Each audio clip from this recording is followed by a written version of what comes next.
Hello guys, Coach Trace here, and I'm here today with a new video for you, and it will be the top eco hunters from IEM Rio.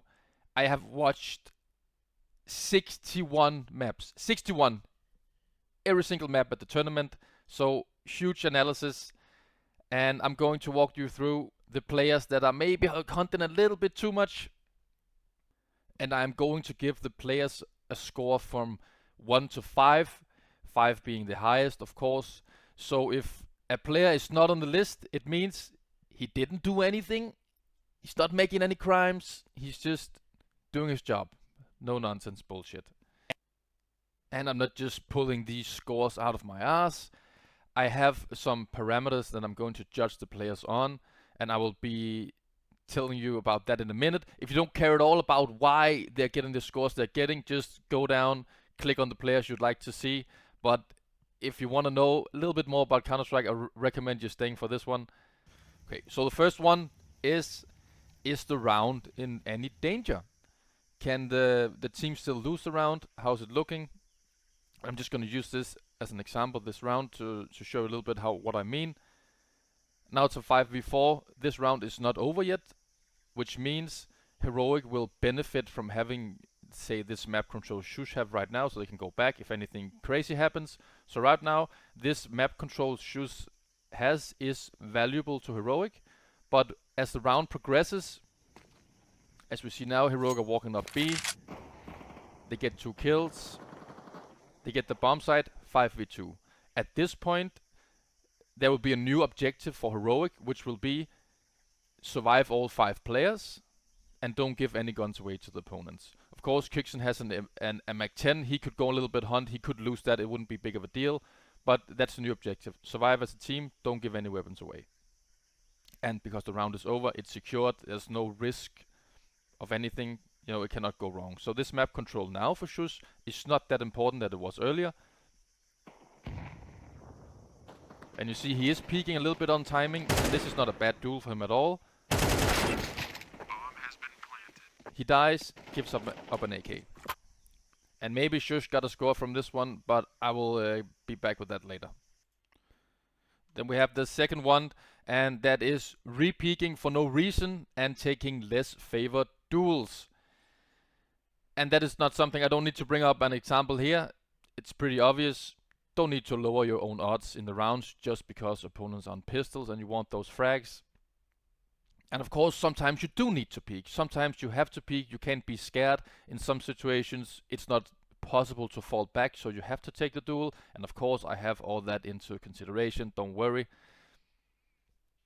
And number 3, are you close enough to your teammate so he can loot your stuff when you die? Can he grab up that AK you have, that defuse kit, nades, all this stuff, and AWP maybe? Is the teammate close by to give you backup, or are you all on your own? Number 4, how the team's general economy is. Economy is so important, so obviously if you are loaded with cash, it's not that big of a deal if you go hunting a little bit and you lose an AK. Maybe they don't even pick it up.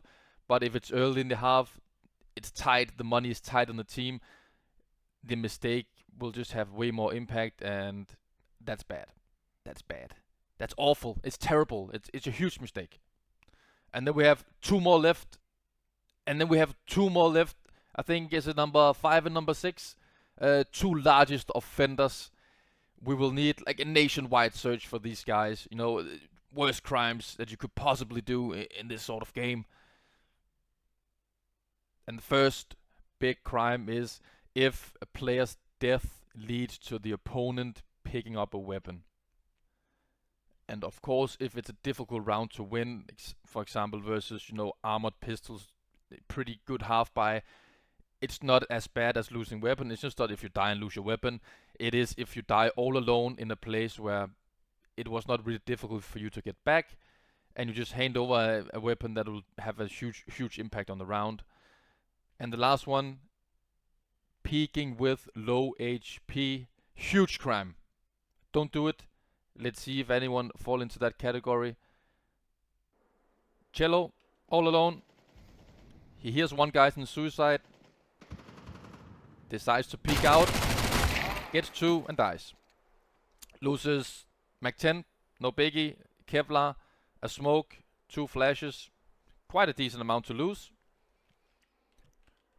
But of course it is a Mag 10, it's no big deal, but it is not the best duel he's taking because he hears one guy run suicide, and obviously that means that the CTs behind him, they're not looking suicide. They have a friend doing here, so he is peeking into the angles that he should know it's the only place the CTs are looking. So theoretically he's peeking into all these guys. You don't know how many CTs are in this place, and this is the place they're looking. They don't look anywhere else. They can only look here. So that's why he could easily take an angle, don't show himself, take angles, take this guy in the back. He could do a lot of stuff that maybe would have netted him a little bit more kills, maybe all of them. And that's why chelo is gonna get a score of 3 out of 5. And it is because he is actively making a decision to make a bad peek. If he would just stayed back, he would not have gotten any score at all. He's in a fine position. Rain hears some steps on short, tries to go back a little bit, and he ends up in the middle of nowhere. Broky is back up in him from the car, but you know, if 5 Ts just swarm out of Catrock right now, he will die, which he does. So sort of chooses an all-in position in which all the Ts run out, he will die. He will most likely die. He could have played a little bit more down towards CT spawn. Would have been more safe. Broky is already safe. Broky also has a Molotov and an HE for the side. But one thing you can argue if you're Rain, for example, is that, you know, you want to stop this plant from going down. If they're very lucky, the Ts, they could, you know, swarm the side and get a plant. It's not that likely, so I'm gonna have to give Rain a 2 out of 5 for this one, simply because he's playing in an all-in position and losing his weapon when I don't think it's really that needed in this situation. And also in Rain's defense, it might be looking like, you know, he wants to go all the way back through the wall, but he doesn't quite make it, so yeah, you can make of that whatever you want. Chelo again, peeking middle, second round. Peeking alone, Karrigan kills him. And this is exactly the duel you want. When you're a T, you have this scout, you can run all the way up in mid. We see many players do it, also Snappy. You know, this scout is extremely dangerous in this second round on the T side of Dust 2. And the rounds can quickly get out of hand on the CT side if you lose these players. So this is something Karrigan is hoping for. Like, he really wants these guys to peek him. Chelo dies, and this duel is just not very nice, especially he's all alone. He don't have any flash support, no support whatsoever. So this one is going to be a 4 out of 5 for Chelo. Don't do this at home, guys. Don't do this peek unless you have backup with you. Ultimate, all alone in mid. Played versus unarmored pistols. So this round is very easy for Liquid. There's no really chance for them to lose this round. Ultimate is doing these peeks. He's all alone. And as you see now, he's also open for 2 angles. Actually, like, if he's getting swarmed from mid now, he would probably die. He has to hold 2 angles by himself. Very aggressive peeks. Now he gets twists, you know, as a backup. Pulls out the USP. No need for these peeks as well. Still 2 guys alive. Just reload your M4. Or let Twist do the heavy lifting. Only 2 guys left. Pulls out a nade.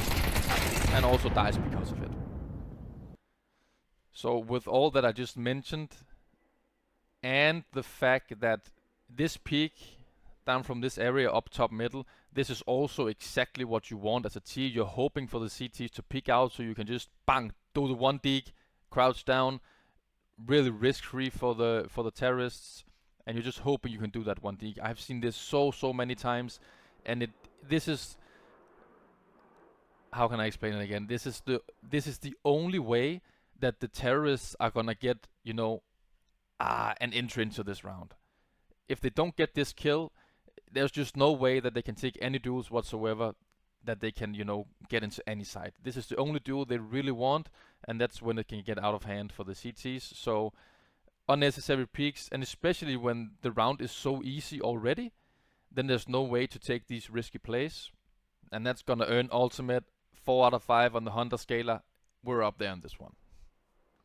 Now we have snax. And if you have listened to anything I said in the first couple of minutes, this is a round where it's secured, the bomb site is closed, there's no way G2 is losing this round. So now the objective is getting to the next round with all the important weapons. Don't give anything away. And you can also save in this area. The bomb, you can even save here if you want to do it. So a lot of options for G2. Snax pushes out alone into T-spawn. And yeah, of course, he could kill all three. It's also not the point. Maybe if it's Nico, he kills all three, maybe not. But he gives the CTs a fighting chance to get this weapon. He gets one. And he gets one. And he gives over a Galil to the CT side. And there's just no need for this type of plays, for the reasons I just mentioned. And for good measure, let's just see how this can impact the next round. This is a perfect example. Nertz with the Galil in lower dark. 1, 2, that's a Galil, and it's a 5v2 for heroic, just because of this Galil. And crazy enough, G2 pulled this round back, a 5v2, but again, it doesn't matter. We have to look at the decisions made in game, not the results of it. And this is just a clear example of what can happen if you're just making these small mistakes, as some might think they are. And this is gonna give snax a 4 out of 5 on the Hunter scaler. Again, this one is a bad one. Techno 4K.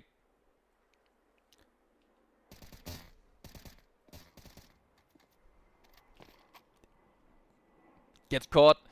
Again, some might say this is, you know, unlucky timing, but that's what happens when you're making these decisions. And the thing here is you want to look at the minimap. In this position, Blitz has info in the underground, 910 has info in the middle, so they know there are no T's in this place at this moment, so they're either, you know, Ramp, Palace, or they are B apartments. And he chooses to push this, you know, it just doesn't make a whole lot of sense. It would make more sense if, you know, Blitz were somewhere else and 910 were here and whatever, and they didn't know anything about the mid area, but they do. So the terrorists can only be on the sides right now, and he chooses to push. Unfortunate timing, and it's just 3 clocks, killing an head armored M4. Again, no reason to do this push. They have the round totally under control, the MongolZ. And it's just an M4. Virtus.pro don't salvage this weapon, but I still think this is the round taking into consideration and how easy it was. I'm gonna give Techno a 4 out of 5 on this one as well. In this scenario we have Lux. Again, full non-armored pistols, maybe one deagle. CTs are in total control. Now it's a 5v3. And Lux is peeking outside main. And as we see, he is completely open to this roof. Robs jumps down, and he gets the sjuush. Robs gets the weapon, and he's very close to doing some work. You know, getting biguzera down to 28. And the key thing here is it's a 5v3 versus unarmored pistols. This is where you don't want to be in angles where you can get shot in the side. There's no danger of you getting, you know, flanked or anything. They have all the map control in this situation, so you really want to make sure that you are not open to any angles because you want to go out and peek. And because of this round was so easy to just salvage, you know, 5 players alive. So Lux is gonna also get a 4 out of 5 on this one. This is yeah, you don't want to do this. It can quickly get out of hand. But crazy enough, guys, we're not done in this round yet. It's a 4v1. Rain has a Glock with no armor. biguzera already killed 3. Nice job, mate. Job is done. Don't do any more. 20 HP. Ah, and let's see. It's the Glock. It's the Glock to the head. And, you know, this one was one of the, you know, hard, tough offenders, you know. Peeking with low HP. It's a 4v1. This round is impossible to get out of hand. Just let your mate with 100 HP take the last kill. You know, there's no reason to risk all this equipment you have just for another frag. You know, just chill back, lay down, let go of the keyboard, go of the mouse, you know.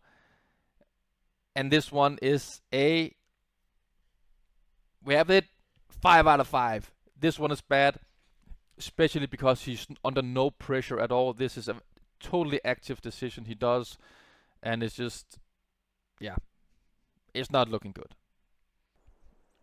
Elige in middle. He has a smoke up in middle, jiggling with the Molotov incendiary. Gets it out. Gets 2, he dies. And Nova gets an M4. I mean, no big deal, right? Wrong. This is a big deal. Might not look like it, but it just puts his team under more pressure. Now they have an M4, they can do stuff with this, they have to play more passive. 65 HP, he's peeking JT, and again JT goes down to 31. If he headshots JT, you know, he loses everything as well, and suddenly they lose 2 weapons, full equipment, and that's a lot of money, especially this early in the half, and on the CT side of Anubis, so very important. And of course I'm gonna explain to you why it is that bad, even though it might not look like it. But again, this is unarmored pistols. This round will not be in any danger unless something extremely crazy happens. He gets the Molotov off, great. You see, after the first kill, now there's plenty of chances. Fall back, we see JT coming in as backup. Plenty of chances to just get away in the door here. He's not in danger of dying. If he gets away, he can play with JT, you know, just clean them off, back up, do crossfire, repeaks, stuff like that. But he decides to stay for the full spraying down and only gets 2. And again, these scenarios are kind of tricky because Elige is not actively hunting in this one, but I feel like this is a decision he should be able to make, get back after the first one, so he decides to stay. And also talking a little bit to his case is that he is, you know, he's trying to maintain the mid control. He gets his Molotov off, which is, you know, decent. He's just trying to maintain the control in middle, but it's just not needed in this round, specifically because they don't have armor. The round would be the same if he just gets back, so that's why he's only gonna get a 3 out of 5 for this one. Another round, completely 4 unarmored USPs. Complexity has the side, and now we're getting a trend here. You know what it is? What are we supposed to do when the bomb gets down? We are supposed to make sure we get everything into the next round. Don't give anything away. The round is now secured. We're on the side. We have the bomb down. Elige pushes out alone.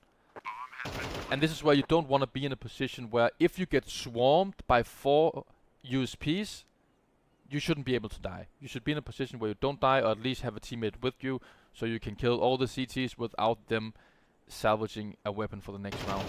But Elige chooses to go and combat this. He only gets 1, and if Vini rushes to this AK, he could have gotten it. There's no one close by, you know. So this one is, yeah, a 4 out of 5 on this one for Elige. Again, an unnecessary push. There's not really any need for it. You know, don't let the CTs back into the game. Max from 9C. And this is a situation you will see a lot. I just use it in my example with sjuush as well. We see all the T's, they have the B side, unarmored USPs. The round is now secured, it's over. The objective, stay alive, get everything into the next round. Max in this position, you'll see often this, you know, a lurk player. He is in this position, holding control. But the thing is, in this scenario, 5 USPs is alive, so if he gets swarmed here, you will more often than not see him die. So this is where he should go back to T-spawn and stay safe with the team, because now he gives the CTs an opportunity to kill him, and there's no backup near him whatsoever. So if he dies here, he just gives a Galil into the next round to the opposing team, and we see what the CTs can do with the Galil. In this scenario, it does not go wrong. But again, as I mentioned, you can't look at the results. You have to look at, you know, are you in a good position? Are you making the correct decisions? Because in another round, he might have died. And I guarantee you, you will see this a lot. And the T's in this position, they will get caught off guard and they will lose their weapon into the next round. So Max is going to get a 3 out of 5 on the hunting scaler for this one. Nertz, 12 HP. It's a 5v4 for heroic. And again, it's unarmored deagles on Astralis side. Nertz chooses this angle. Not the worst angle in the world, but he dies. It's only one bullet from staehr. And the problem with this is he does not have any backup. If staehr rushes the window right now and grabs this orb, the round is in real danger. We've seen what these orbs can do when they get picked up in the middle of rounds. And this round, even though Nertz is low on HP, should be quite comfortable. There's not really any immediate danger if he just goes back and don't die, let Astralis just push into whatever. But he dies here, so it gives Astralis a way back into the round if everything goes correctly. And Nertz was also open to the window area, and there's only one bullet he needs to before he dies. But again, this is not he's not hunting really. But I think this is, you know, a little bit, he wants to do the kills. He should go play a little bit more passive. So I'm gonna even just 1 out of 5 for this one. Not the worst one. This is more, you know, a little bit of, yeah, a bad decisioning. We have staehr.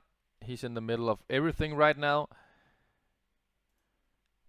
So if the CTs, you know, are pushing me here, jumping here, he will die.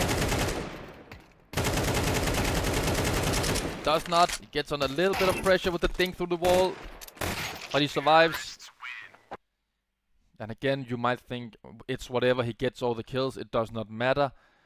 But if you really want to push those small percentages, these things do matter. Because again, you will see rounds where they die in this position, and what the absolute correct decision would be, or could be, if he takes, you know, a smaller angle where he can get away. Also closer, when he gets the first couple of kills, he can go back. We see he has to back up from window. Then they have a crossfire suddenly if he gets hunted down. He's no threat from window, it's smoked up. So once again, staehr is not really actively hunting. He's just choosing to be in this position where he is a little bit vulnerable. And that's also why it's only got to net him at 2 out of 5 on the score. And also because Astralis does not have the B side yet. So this control still is of use to Astralis. Okay, let's go back to the sjuush round. And you can see him, he's, you know, actively peeking back and forth to make sure he's not being caught off the wrong foot, which is just perfect. There's only 2 CTs left, so it's not really a dangerous position he's in. Also spots the CT. The duel is fine, but he loses the duel. And just to make a comparison with the other clips I've shown from this position, I think this is actually, you know, the most safest. He's going back and forth. It's only 2 guys, so it's very hard for them to swarm him. So sjuush is in a safer position than Max and staehr was, even though they killed everyone. But here we see sjuush just loses a 1v1 duel and he dies. So he gives up this AK. Yabi can take it into the next round. But I'm only gonna give sjuush also a 2 out of 5 on this one. Simply because he could have gotten away. He didn't have to take the duel. But also talking a little bit for him in his case is that it's not very likely that he dies. There's only 2 CTs left, and he's doing like good peaks. Actually, he has the very favored duel, loses it anyways, and that's why he only gets a 2. Liquid round, playing versus unarmored pistols, 3 Glocks, a Deagler, P250, and this is gonna get crazy, guys. Strap the fuck in now. Okay, let's go. Ultimate misses. It's fine. He has yekindar in lower dark, as we see. You know, he has twists as Spagum in middle. This is okay. It's not that bad. He misses. He continues to peek. Not aware that Kerrigan is like they can do this. He just saw them, so he stays. Pulls out a Molotov. Just gets shots in the back with a Glock. Now FaZe has short. Yekindar is peeking, trying to maintain some control with 29 HP. You see this angle is just so bad and no need to take this peek. You see he's never gonna get away with this. It's a Glock just strafing. Yekindar dies. Kerrigan has the orb all of a sudden, and I mentioned these orbs, you know, in the middle of the rounds, what can happen. Kerrigan, it's a kill, and no, we end up in a 4v1 in FaZe favor with 3 Glocks, no armor on any of them. Total disaster for Liquid. Decision making on few of the players, yeah, questionable at best. So of course this one gonna do a 5-5, terrible one for Liquid. FaZe aggressive CT setup versus Eco. It's okay, it's fine. They see one guy top mid to the right. They know he's there. Then we have broky wanna rush top middle. He has backup. Knows there's one guy right. And he ends up in the middle of nowhere. Rain also dies to Glocks. So they use 2 weapons in this scenario. Again, versus unarmored pistols. This round is never in any danger. Imagine, just imagine, right? How easy. If the Glocks are out here, they have to work their way through short. Imagine doing, you know, a setup further away or just playing at the sides. Whatever you can do, all you want to do. It's also okay to just take these duels far back. But broky is pushing himself a place where he has to turn away from this angle. Of course, sure, Rain is here holding him. But then Rain is also open to this angle right here. So there's just so many weird angles in this scenario for FaZe when they decide to push that are just not favored for them at all. And even though they have M4s and head armor, the Glocks are just tearing through 2 players, which is terrible, obviously. And especially this early in the half, you just want to build the bank up because Liquid, as we can see, is buying the next round probably. And on top of that, you really also want to see these plays with a player that has an MP9 like Frozen has here. So he's just in lower dark. It would be much better for him to go out first here, you know, take the close combat peaks, farm some dollars with the MP9. But it's it's broky and Rain who are pushing with the M4s. And when you're playing these rounds, it's just so important that you survive at least 4 or 5 versus these unarmored pistols. It should be a very easy round. Terrible round for FaZe. They're gonna get a 4 out of 5 on this one on the Hunter scaler. This round is electronic. And again, Virtus.pro, they know that Astralis are playing on unarmored pistols. So I'm not really sure if this is just a mistake from electronic, but I think he's only doing this because he knows they're on low, you know, weapons and stuff. So he's out completely alone. Gets shots in the back from Device. And if Device makes another headshot on this guy, they can get in real trouble. The bomb is here. Fame is not there. You know, if Norbert goes down here, it gets really tough for VP. And take a look at the Virtus.pro utility. This could have been so easily avoided. Norbert has a smoke. Electronic has a smoke himself. Jame has a smoke. They just slow it down from this point, smoke off the choke points, and just slowly clear away at the side together. Make sure you can trade. Good spacing. But Electronic chooses to do this on his own, and this is something that could be very wrong. So he's gonna get a 4 out of 5 on the Hunter scaler on this one. Electronic 5v5 unarmored pistols again. Glocks, maybe a deagle in and here. Mid setup from Astralis. Yabin's down again. They have complete control of this area. Device gets the first one. He even has a Molotov up, but he continues to peek this. And again, we saw it in the previous some of the rounds earlier. They have this control, so there's only one way where the T's can be right now. It's either B halls, maybe underground, or they can go A, obviously. It's a 5v4, no pressure whatsoever. If Device gets back here, probably survive the whole team. He takes this duel, he's just feeling it, you know. And yeah, he's gonna go down to Jame. And again, maybe this peek from Device goes nicely for him 9 out of 10 times, 8 out of 10 times, something like that. But if he went back, I assure you it's probably close to 99 times out of 100 that they will just survive 5 players in this round. Astralis and again, this early in the half, huge impact on the economy, and you really want to just get those as clean as possible. So I'm gonna have to give Device 4 out of 5 on this one. So it's a 4v2 for MOUZ. They have the A side, bomb is going down, sjuuhy is on the hunt.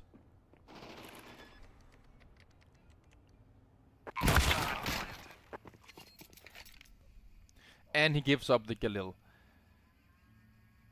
And sure, sometimes it's okay to go and find these CTs because they did force in this round. So you want to get these weapons away, but he's so low HP that he will never be favored in any duel, really. Like when he's searching these angles, the CTs will be holding these angles. There's like they're not standing with their backs turned, so he's just not gonna get any duels that he really wants, especially on that low HP. so just gives away Galil. And because I think this is a situation that is just not gonna go in his favor many times, I'm gonna have to give sjuuhy 4 out of 5 on this one. So JT is taking control of the B side right now, gets the first kill. Floppy's teammates go back. You know, this is a B call already, we can see it. Floppy decides to do this lurk on his own with a Galil. And again, this situation it's not needed at all. He's completely on his own. He's not gaining anything from doing this peek. The only risk is that he will give away his Galil. Just go back with the team. You know, and again, in the middle of the round, if they had deagles and armor and they needed some of this space to make it work in the round, it would be another scenario. But in this round, it's unnecessary for Floppy. Gives away the Galil. And that's gonna net him a 3 out of 5 on the Hunter score. Woxic, full on-armored pistols. Decides to peek out in all these Glocks. You know, bad timing, sure. But as we see, this guy, Santaris, he knows he's not there to back up him yet. He's not, you know, in this position peeking as well. So he's on his own right now, Woxic. Tries to get away, but he just dies. Loses the M4. But in this position, it is firstly long range, and also there's no possibility for the T to pick up his weapon, and it's a fine duel he's taking this window peek. The problem is he's all alone.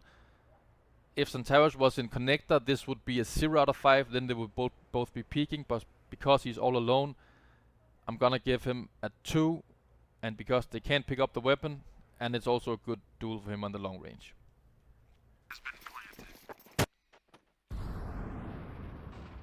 This round, Heroic going into B, unarmored pistols.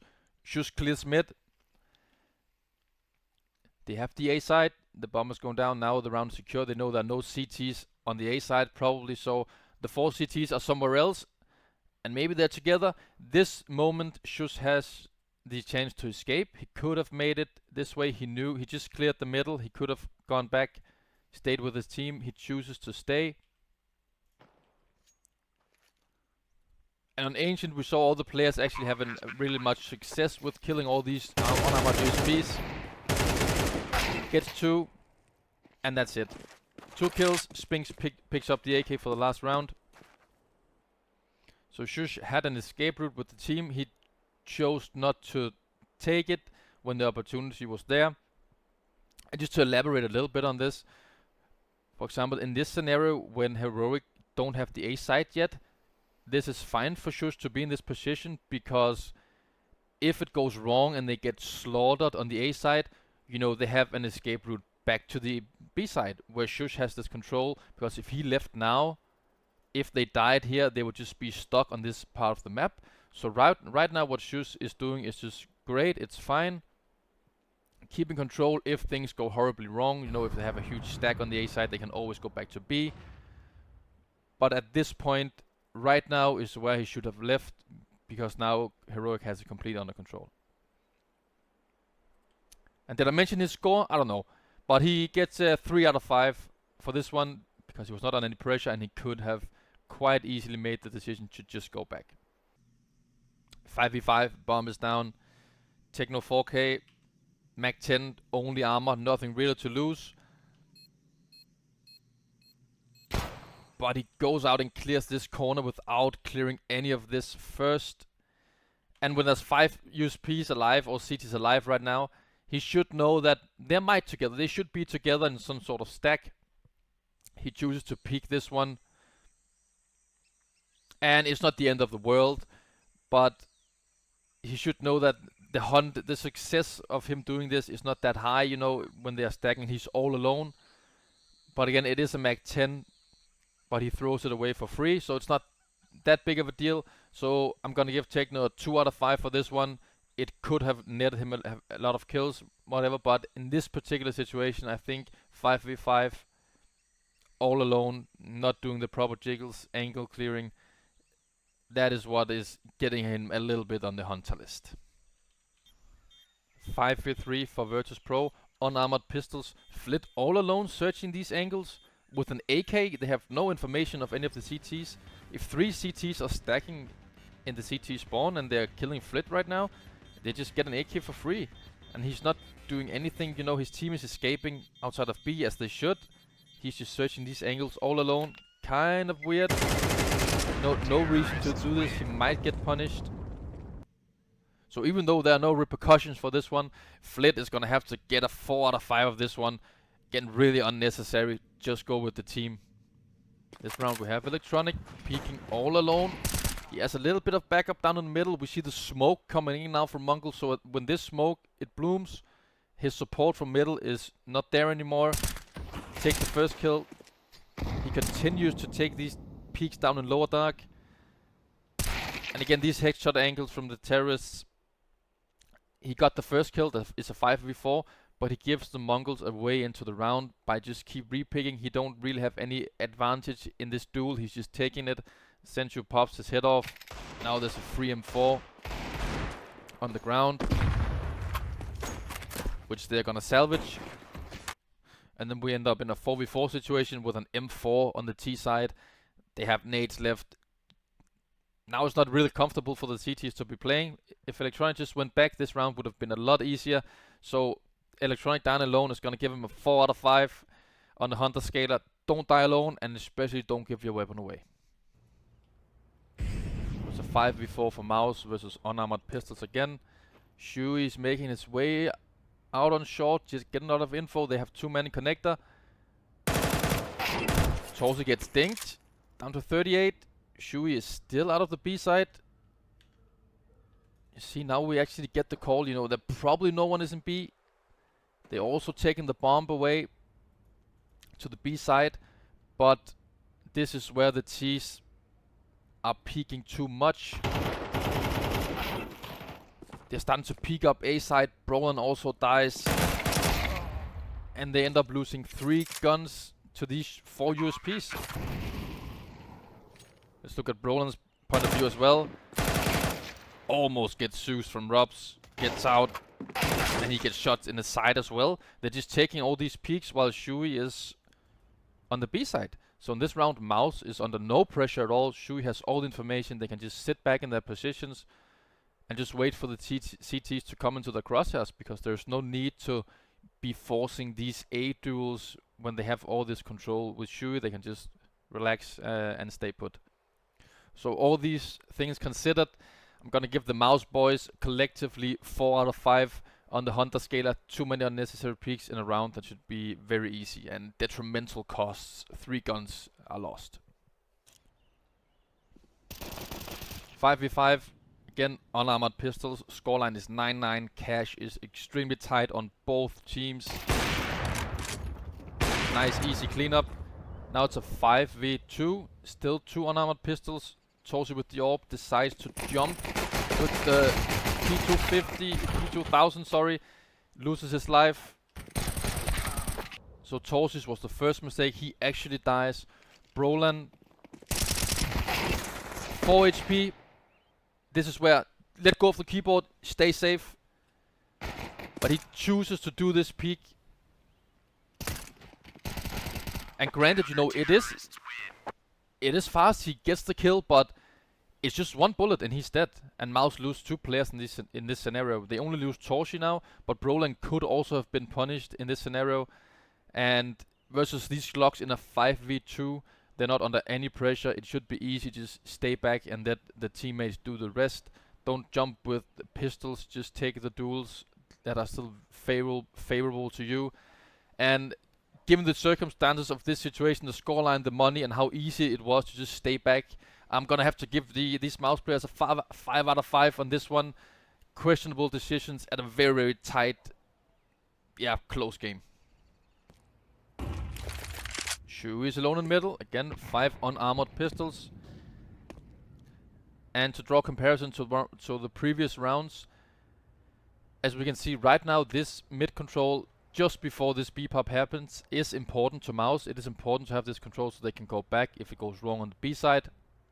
But when the moment happens where MOUZ gets the B side, as we can see on the radar now, this moment. This is where sjuuhy don't need this control anymore. Now his objective becomes to survive with the AK and don't give it away, because he is in a risky position where if he gets swarmed or take these duels, puts himself in a vulnerable position. And that is why he's gonna get a 3 out of 5 on this one.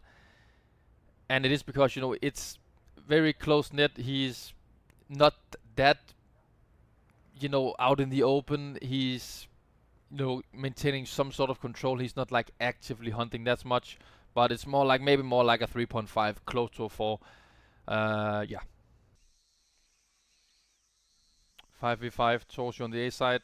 He's doing these jiggles, which is good. Now he can actually get away if they're swarming him. He probably could, you know, strafe back into donut, get off his Molotov, stuff like this, but he chooses to go forward.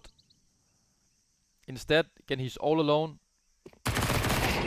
And again, even if you have an MP9, these 5, you know, if you get swarmed by 5 people all alone, you will most likely die. Unless you get the first ones really clean with good timing. But it goes down, only gets the 1. And this gives Na'Vi the plant, which is huge in a round where they only have pistols with no armor. You should never get a plant in this situation. So again, if torzsi just played this a little bit, you know, with jiggling, get the first one, take these duels on his premises. He could also get the Molotov for the plant, and the whole squad would come in and make sure that they would not get a plant. I mean, him dying, losing 1 man with an MP9 is not a huge deal, but it's the way he did it, and that Na'Vi got a plant out of this one. But it's not like really a hunting, so I'm gonna give him a 3 out of 5 on this one, because this round should be very easy for MOUZ, but it gets a little bit dicey, dying 2 players and giving a plant away to Na'Vi. 5v4 on our mid. Jail is in a decent position, even though it's 4 players, no backup. It's a little bit risky. He could get swarmed here, but these duels are very easy to take. Gets 1. Also gets back, gets the flash, gets the second one. And now we have a new situation, 5v2. All of a sudden this should get a lot more easy. He actually gets a flash from Bit, I think, and he chooses to peek on it. Gets blinded. But as we see, the situation he's in is that he's actually getting peeked now with he's in full spray. And the CT has the opportunity to kill him, which he does. And again, this might not seem like a big deal, because, you know, he's peeking on a flash. He just killed 2 more. He gets 3. But when you look at the situations like that, you know, it's a 5v2. He could easily just keep taking the duels he's taking, wait for Bit to get here, maybe, you know, just get a little and just make it completely clean. And especially when you're the best team in the world, as Na'Vi are right now, these things they're very good at usually. And this is also, you know, just a very small thing, but again, these are the very small percentages that you can, you know, push your team forward with. And Jail is actually playing this pretty smart, but I'm gonna give him a 2 out of 5 on this one, because he could have survived if he played a little bit more passive. 5v5 unarmored pistols. Emma down to 24. Now it's a 5v2. They are behind 6-3. They are not stacked on cash, so it's very important to survive. Emma knows he's low. 24 HP. He takes these peaks anyways. Also, this peaks down to 12. I mean, he survives, but he could die in this scenario a lot of times. And this was, you know, especially in this situation where they are behind, they don't have that much cash if they keep dying. But this peak, you know, just let your hands go off the keyboard. You just did your job, so survive 5 men, you know. So even though you might say there's only 2 rounds left, if he dies here and they lose the next round 5 men, they're not gonna have a full buy for the last round, because their loss bonus is in the bin. So peeking this aggressively when you are behind, that is gonna give him, we have it, it's a 5 out of 5. Completely unnecessary, especially when you're trying to make this little mini comeback. And also in a position where he's under no pressure whatsoever. He could have easily just stay hidden in the corner and let his teammates take the rest. As you see, they are all close by to help him. Xertion just killed one down secret. MOUZ running out ramp, going under. This means they have no vent control. There could be a CT in vents. There could be more down coming down secret. Xertion 8 HP. It's early in the half. He chooses this position on his own. He's not under pressure. He could easily go back just with his team.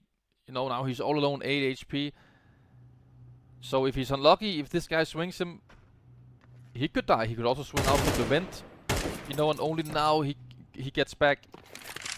But he puts himself in a position where if he dies, he will lose this AK. And he's so low on HP, there's no need to do this. They don't need the control anymore. He just needs to go back, stay with his team. No reason to give this AK away if you're unlucky.